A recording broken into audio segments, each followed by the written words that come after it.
достар, біз бүгін Snickers сортының бисквиттарын жасайтын боламыз. Таза құрғақ ыдысымызға 5 жұмыртқаны аламыз. Жұмыртқа бөлме температурасында болу қажет. 180 грамм шекерді қосып, жақсы көпіргенше бір келкі болғанша миксерлеп аламыз. Содан соң басқа ыдысымызға 100 грамм сұйық майды, 160 грамм қайнақ суымызды және де 15 грамм какаоны саламыз. 1-2 минуттай блендерден өткізіп аламыз. Содан соң оны 3-ке бөліп қамырымызға жай-жай құямыз. 1-2 минуттай миксерлейміз. Үстіне 200 грамм ұнды 100 граммнан 2 бөлікке бөліп саламыз.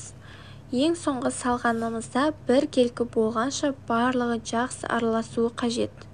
Содан соң оның үстіне 10 грамм қопсытқышымызды қосамыз. 5 грамм сода қостым. 22 диаметрлік формаға тестамды құйдым. 170-180 градуста 40-45 минут пісіріп алдым.